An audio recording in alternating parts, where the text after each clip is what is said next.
Hi, I'm Jeff Gonzalez, president of Trident Concepts, and I'm here with Brownells Daily Defense to talk to you about EDC handgun considerations. So, what are we talking about here? Well, we're trying to identify the most common traits that you should be considering when you're looking to purchase a handgun for EDC. And again, EDC stands for Everyday Carry. So what are some of these considerations? What I talk about in the beginning is what is your budgetary constraints that you have to work with? In other words, how much are you willing to invest in your firearm? Because that's going to really play big into your decision making.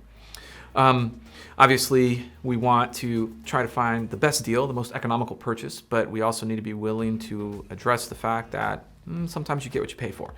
So with that being said, when we start to think about EDC handguns, probably the most beneficial caliber for EDC is going to be the 9mm. And that's not to say that the 40 cal and the 45 are not good calibers, but where they kind of run thin is in capacity. So I want to be able to carry more bullets when possible. And in the same size frames, the calibers will greatly affect the capacity. So when I start thinking about size, what I'm hopefully trying to achieve with my selection as far as the gun that's going to be my primary carry, the one that I'm going to carry about, that like I grab 50% or more of the time, is going to be a 9mm, and I need that to have a magazine capacity of at least 10 rounds. So why the 10 round capacity? Well, there's really three main reasons. The first reason is, I might miss. And if I miss, I want to make sure I have enough rounds so that I don't have to perform a reload. The second reason is that, well, the bad guy can be really tough, or I could be getting peripheral hits and they're just not affecting the bad guy the way that I want them. And then the third reason is that you might have to deal with more than one bad guy. So 10 rounds seems to be a reasonable capacity to choose as your primary firearm. And that again kind of opens up the conversation to capacity and calibers and sizes. So when it comes to sizes, when I go down into those subcompact frames, I typically go down in magazine capacity. And there are some exceptions. Again, the SIG 365 has a magazine capacity of 10, and it's technically in the subcompact frame size, so I can kind of get away with that. In other words, I can actually use that subcompact frame as my primary.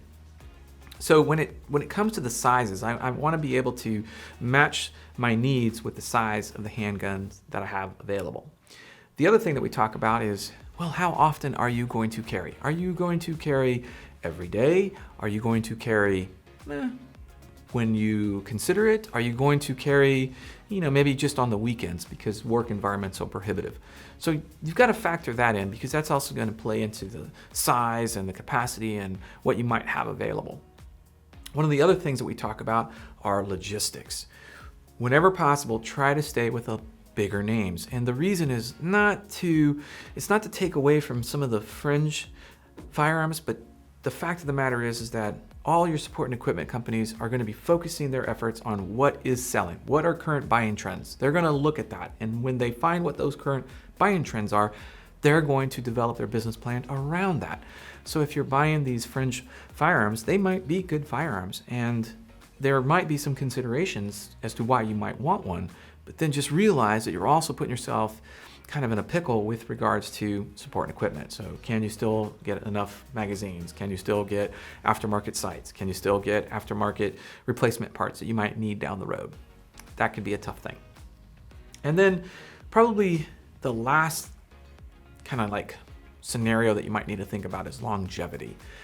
I typically will get this question asked, well, how long will this gun last? Honestly, these things are designed to be shot, and they're designed to put a lot of rounds down range. There are some firearms that are just gonna outlast other firearms, and that's just because they have a little bit of a superior design to them. But for the most part, if you're choosing a brand from one of the popular brands, you're really not going to have to worry about longevity. The fact of the matter is the average gun owner is probably not going to shoot that many rounds to the point where they need to worry that they've shot the barrel out. There might be some wear and tear to the point where maybe some malfunctions are coming as a result. It's very unlikely that as the average gun owner, you're going to ever experience that.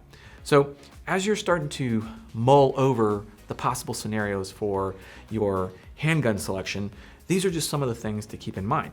Now, these are just handguns. We're also going to talk separately about revolvers and your considerations for EDC revolvers. All right, so whatever questions or comments you have, please feel free to post them down below. Until then, take care and stay safe.